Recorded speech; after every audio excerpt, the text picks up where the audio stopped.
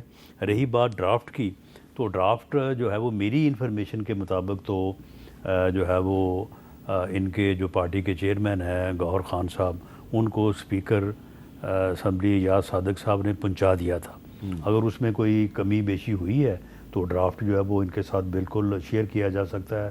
کوئی ریٹائرڈ ججز والا معاملہ نہیں ہے. سپریم کورٹ کے حاضر ججز جو سینئر موسٹ 3 ہوں گے، ان میں سے کسی ایک کو کانسٹیٹیوشنل کورٹ کا سربراہ بنائے جانے کی تجویز ہے. اگر یہ سمجھتے ہیں کہ 3 میں سے جو ہے وہ کسی ایک کے لیے ہی یہ سارا کام ہو رہا ہے، تو میرا نہیں خیال کہ اس میں کوئی صداقت ہے. اور اس بارے میں جس معزز جج کو زیادہ اس چیز سے بریکٹ کرنے یا انہیں جو ہے وہ ایک نشانہ بنانے کی کوشش کی گئی ہے، ان کو وہ خود بھی آن ریکارڈ ہیں کہ انہوں نے کوئی ایسی جو ہے انہوں نے یہ کہا کہ میں سپریم کورٹ کے چیف جسٹس کی حیثیت سے ایکسٹینشن لینے میں انٹرسٹڈ نہیں ہوں، لیکن انہوں نے ابھی تک یہ تردید نہیں کی کہ وہ کانسٹیٹیوشنل کورٹ کے سربراہ بننے میں بھی انٹرسٹڈ نہیں ہے. نہیں، تو معاملہ یہ ہے کہ اس طرح سے کسی ایک آدمی کو جو ہے وہ یعنی پرسن اسپیسیفک کانسٹیٹیوشنل امینڈمنٹ نہیں ہونی چاہیے. بالکل صحیح کہہ رہے ہیں آپ. ٹھیک ہے بالکل صحیح کہہ تو معاملہ یہ ہے کہ اگر آپ کسی کو اندر رکھنے کی معاملے میں کریں امینڈمنٹ یا باہر کرنے کی امینڈمنٹ کریں تو دونوں پہ پرسن اسپیسیفک ہوگی نا. یہ تو سپریم کورٹ کے فیصلے کی خلاف ورزی ہے. پرسن اسپیسیفک ہونی نہیں چاہیے. ٹھیک ہے، جو سینئر موسٹ ہے، یہ 3 ہے، 5 کر لیں، 4 کر لیں، 2 کر لیں، ان میں سے جو تو اس سے ایک نقطے پہ رانا ثناءاللہ اور شیخ وقاص اکرم صاحب کا اتفاق نظر آ رہا ہے کہ پرسن اسپیسیفک کانسٹیٹیوشنل امینڈمنٹ نہیں ہونی چاہیے. کیوں جی شیخ صاحب؟ بالکل، ہم تو پہلے دن سے یہی کہہ رہے ہیں. اور کانسٹیٹیوشنل کورٹ جو ہے اور جو ایلیویشن یا انڈکشن آف ہائر جوڈیشری ہے، اس کے اوپر بھی پھر ان کا اتفاق ہے. اگر اتفاق ہے تو مسئلہ حل ہو گیا. جی شیخ صاحب اس پہ بھی تھوڑا سا بتا دیں آپ. دیکھیں سر، اس میں کیونکہ ڈرافٹ ہمارے پاس ایاز صادق صاحب نے نہیں پہنچایا، میں آن ریکارڈ ہوں یہ کہہ رہا ہوں. میری بات ہوئی ہے چیئرمین گور سے ابھی. دوسری بات یہ ہے کہ جہاں پہ انہوں نے حملے کی بات کی، یہ جو ججوں کے تبادلے کی بات ہو رہی ہے اور اس کا جو اختیار ہے، کیا آپ یہ نہیں سمجھتے کہ اب جیسے 6 ججوں نے ایک خط لکھا تھا جو ان کے ساتھ رویہ روا رکھا جا رہا ہے، اب اگر یہ اختیار تبادلے کا اٹھا کے دے دیا جاتا ہے کسی کو، تو اس کا یہ مطلب ہے کہ جنہوں نے خط لکھا ہے 200 جج وہاں پہ موجود ہیں لاہور میں، یا 150 یا 160 ججز ہیں، ادھر سے 2 جج اٹھا کے لاہور پھینک دیے جائیں، کسی کو ایبٹ آباد بھیج دیا جائے، کون پھینکے گا؟ بھیج دیا جائے. نہیں، کون پھینکے گا؟ کون؟ جس کو آپ اختیار دے رہے ہیں. نہیں، معاملہ یہ ہے کہ ہم تو یہ تجویز کر رہے ہیں کہ یا جوڈیشل کونسل کو دے دیں جسے کہ ہائی کورٹ کے ججز کو گھر بھیجنے کا اختیار ہے، یا پھر آپ جوڈیشل کمیشن کو دے دیں جو کہ اعلیٰ عدلیہ میں ججز کی تعیناتی کر سکتا ہے. وہ معاملہ یہ ہے کہ ان لوگوں کو بھی تو کوئی پوچھنے والا ہو نا. ٹھیک ہے، ایک جج جو ہے وہ مہینے 30 دنوں میں 30 کیسز کے فیصلے کرتا ہے، ایک جو ہے وہ 3 کے نہیں کرتا. یعنی کوئی تو فورم ہو نا. ہم یہ نہیں کہہ رہے کہ گورنمنٹ کو آپ اختیار دیں، بالکل نہ دیں گورنمنٹ کو اختیار. اس پہ سر اور بہت ساری چیزیں ہیں. یہ اگر پینڈنسی کے حوالے سے بات ہو رہی ہے تو اس پہ بھی میرے خیال میں چلیں آپ میرا خیال پر ایگری کریں نا، باقیوں کو چھوڑ دیتے ہیں. شیخ صاحب میرا خیال ہے ایک چیز پہ کنسنسس بڑا ہی اہم ہے، اور وہ ایک اہم ترین نقطہ ہے، اور وہ یہ ہے کہ پرسن اسپیسیفک آئینی ترمیم نہیں ہونی چاہیے. اس پہ آپ کا اور رانا صاحب کا اتفاق ہے. میں ادھر ایک بریک لیتا ہوں تاکہ معاملہ بگڑے نہ. میں معاملے کو بگڑنے سے بچانا چاہتا ہوں، اور بگڑنے سے بچانے کا ایک ہی طریقہ ہے بریک، اور بریک کے بعد دوبارہ ملتے ہیں.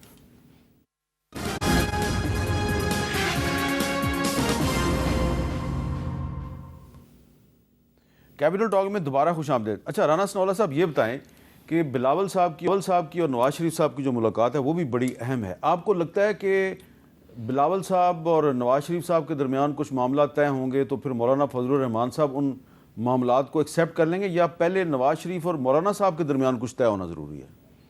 نہیں دیکھیں، میرا خیال ہے کہ جو میاں نواز شریف صاحب کا مولانا فضل الرحمان کے ساتھ تعلق ہے، یا ایون جو آصف علی زرداری صاحب کا ہے، تو وہ لیول جو ہے وہ بلاول بھٹو زرداری صاحب کا تو نہیں ہو سکتا.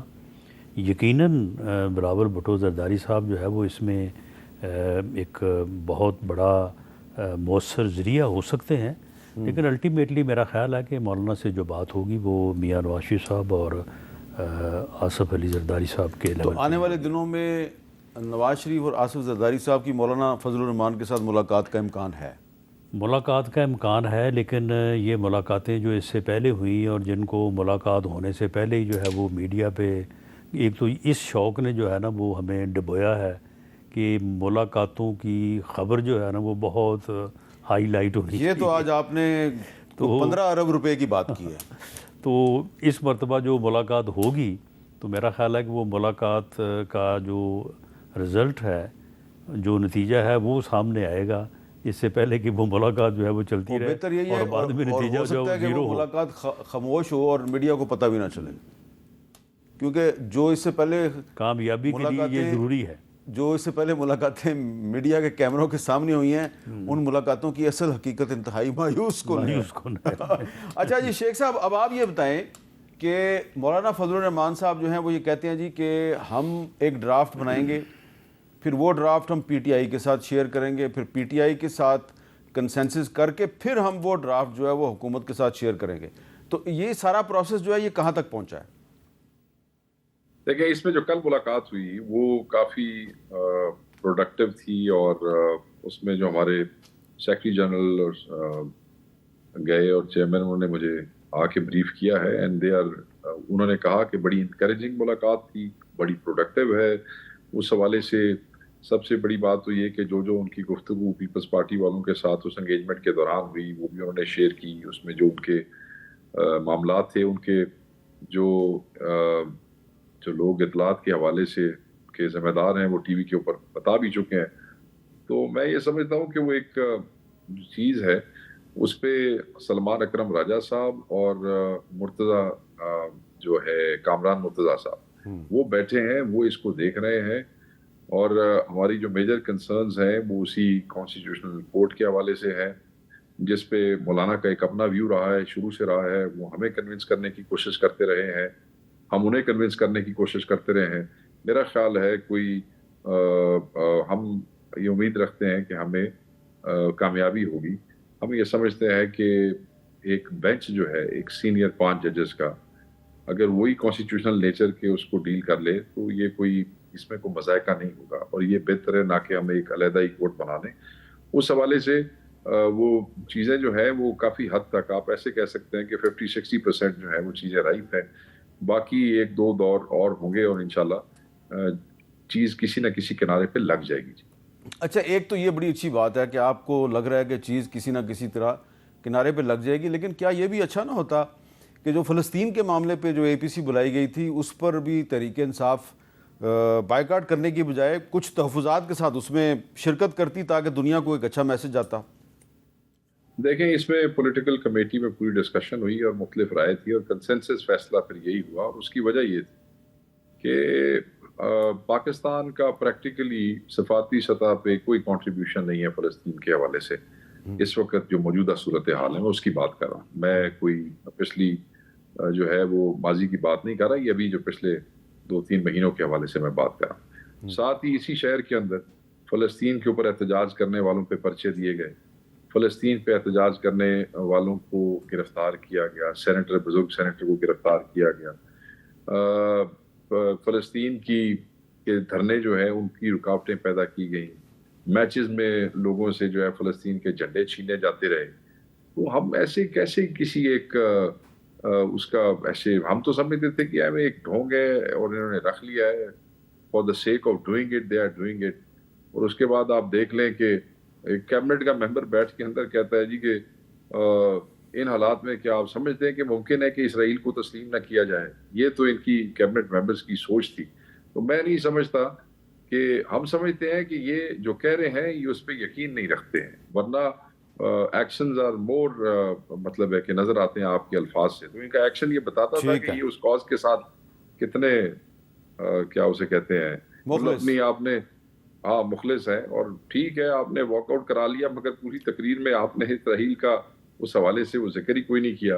تو آپ یہ سمجھتے ہیں کہ لوگ بیوقوف ہیں، ایسے نہیں ہوتا. تو یہ ہماری پارٹی کی ایک رائے ہے، ہم نے یہی فیصلہ کیا کہ یہ نامناسب ہے تو ہم نہیں گئے.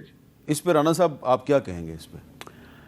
دیکھیں جی، جہاں تک وزیر اعظم نے جس طرح سے اقوام متحدہ میں جو ہے وہ فلسطین کا موقف پیش کیا اور جس انداز سے انہوں نے جو ہے وہ مذمت کی اسرائیلی ظلم اور زیادتی کی، اس کو تو پوری دنیا جو ہے وہ تسلیم کر رہی ہے. کسی کیبنٹ ممبر کی جرت نہیں ہے کہ وہ اس قسم کی بات جو ہے وہ کیبنٹ کے اندر یا جو ہے وہ باہر کرے. اور ان کا اشارہ چودھری سالک حسین صاحب کی طرف ہے. اور پوری قوم جو ہے، پوری قوم جماعت اسلامی جو ہے وہ ڈونگ رچانے کے لیے گئی تھی پریزیڈنٹ ہاؤس میں. مولانا فضل الرحمان صاحب جو ہے وہ ان کو ویسے جو جا کے مل سکتے ہیں، تو اس دن وہ وہاں پہ وہ ڈونگ کے لیے وہ گئے تھے. پورے ملک کی تمام سیاسی جماعتیں، پوری سیاسی قیادت جو ہے وہ وہاں پہ جمع تھی، اور انہوں نے اظہار یکجہتی کیا. پوری قوم کو جو ہے وہ اس سے جو ہے وہ سیٹسفیکشن ہوئی. پوری دنیا میں جو ہے یہ میسج گیا. تو یہ معاملہ یہ ہے کہ یہ صرف اپنے ذاتی اناد، ذاتی نفرت اور ذاتی سیاست سے جو ہے یہ باہر نہیں نکل سکے، اور یہی وجہ ہے کہ یہ معاملہ جو ہے یہ زیادہ خرابی کی طرف جا رہا ہے. جی شیخ صاحب کو لمبی بات نہیں کیجیے گا. جی نہ ون لائنر سر. پہلی بات تو یہ ہے کہ رانا صاحب مچور آدمی ہیں اور آج کل بالکل ٹھیک بات کرتے ہیں. میں صرف ان سے یہ پوچھتا ہوں کہ یہ جیو نے چلایا، سالک حسین صاحب نے یہ بات کی، پتہ نہیں ان کی جرت کیسے ہوئی. وہ آپ کے اتحادی ہیں، آج کل آپ کو اتحادیوں کی مجبوری بھی بڑی ہے کہ ووٹ بڑا قیمتی ہے، شاید اس واسطے تسی وہ گل اتنا سیریس نہیں لے رہے. نمبر 1. نمبر 2 سر، ہم نے ہفتہ غزہ جو جماعت اسلامی کا امیر ہمارے پاس آئے تھے، ہم نے ان کے ساتھ، میں نے کھڑے ہو کے اور چیئرمین نے پریس کانفرنس کی، ہم نے اس پہ ان کی حمایت کا اعلان کیا. اور جس دن انہوں نے پروٹیسٹ کیا، ہفتہ غزہ منایا، اس دن ہم نے بہرحال شیخ صاحب آپ کو آنا چاہیے تھا، اس سے کوئی فرق نہیں پڑتا تھا. میں آپ کو بتاتا ہوں سر، ہم نے ڈائریکشنز دی کہ ہم ان کے ساتھ شامل ہوں گے اور ہم ہر جگہ پہ جماعت اسلامی کے ساتھ آن گراؤنڈ شامل تھے. مگر سر یہ مطلب آن گراؤنڈ آپ بندوں کو پرچے دیں، اٹھائیں، اسرائیل کا مطلب فلسطین کا جھنڈا تسلیم نہ کریں، پھر آپ ساری پارٹیوں کو اچھا وہ ایک اور میں نے آپ سے بات پوچھنی ہے. وہ آپ کی پارٹی کے ایک وکیل ہیں اور فوکل پرسن ہیں عمران خان صاحب کے، انتصار پنچھوتا صاحب، ان کے بارے میں بتایا جا رہا ہے وہ لاپتہ ہیں. پتہ نہیں وہ ان کو کسی نے لاپتہ کیا یا وہ خود لاپتہ ہو گیا. اس پہ بات کرتے ہیں ایک وقفے کے بعد.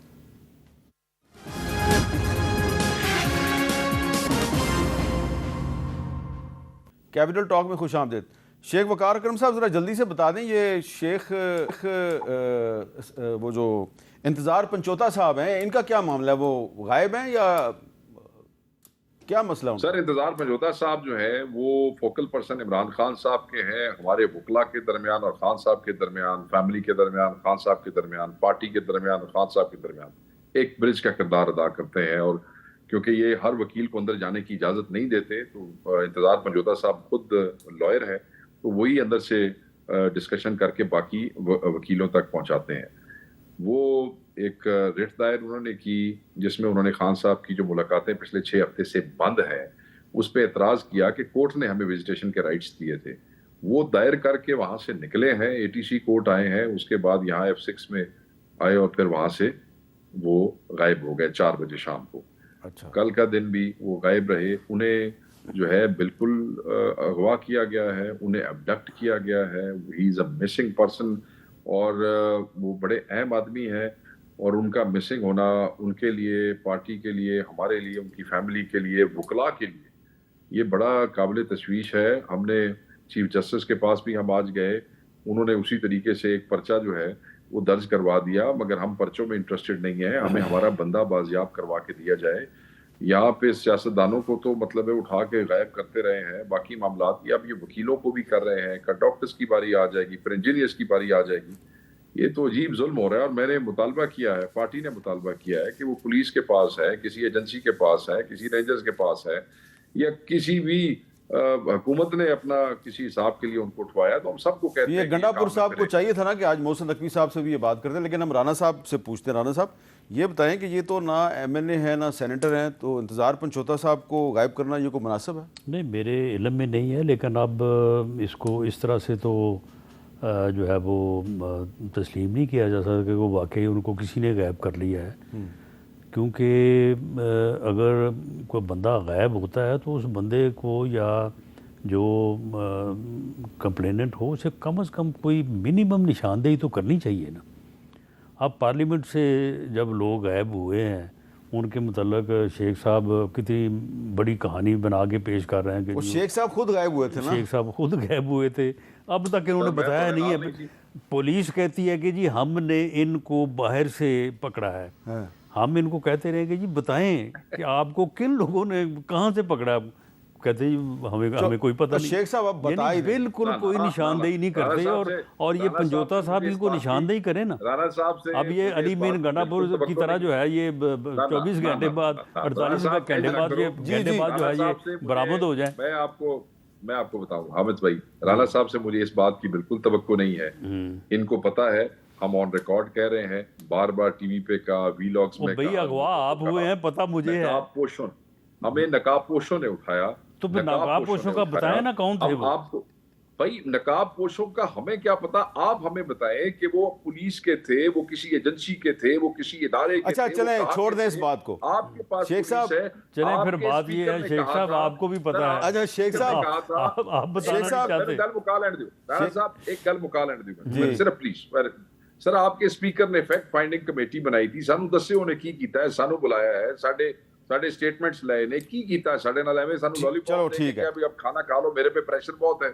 اس طرح تو سر نہیں ہوتا نا. اچھا بہت بہت شکریہ شیخ صاحب, میرا وقت ختم ہو گیا. رانا صاحب آپ کا بھی بہت بہت شکریہ. لیکن یہ جو مسئلہ ہے اس کو ایک بڑا ہی بہترین طریقہ ہے, اور وہ یہ ہے کہ جو فیکٹ فائنڈنگ کمیٹی ہے جو اسپیکر یاز صادق صاحب نے بنائی ہے, وہ فیکٹ فائنڈنگ کمیٹی جو ہے وہ اسلام آباد کے آپرا چوک یا راولپنڈی کے چاندنی چوک یا لاہور کی انارکلی یا کراچی کے تارک روڈ کہیں پر بھی چلی جائے اور عام آدمی سے پوچھے کہ یہ جو پی ٹی آئی کے ایم این اے تھے ان کو پارلیمنٹ ہاؤس کی بلڈنگ سے کس نے اٹھایا تھا, عام آدمی آپ کو بتا دیں گے. لیکن شیخ صاحب کہتے رہیں گے نقاب پوچھتے نقاب, عام آدمی بتا دے گا. عام آدمی کو زیادہ پتہ ہے آج کل, لیکن وہ اس کی کوئی سننے والا تو ہو. اجازت دیجیے, اللہ حافظ.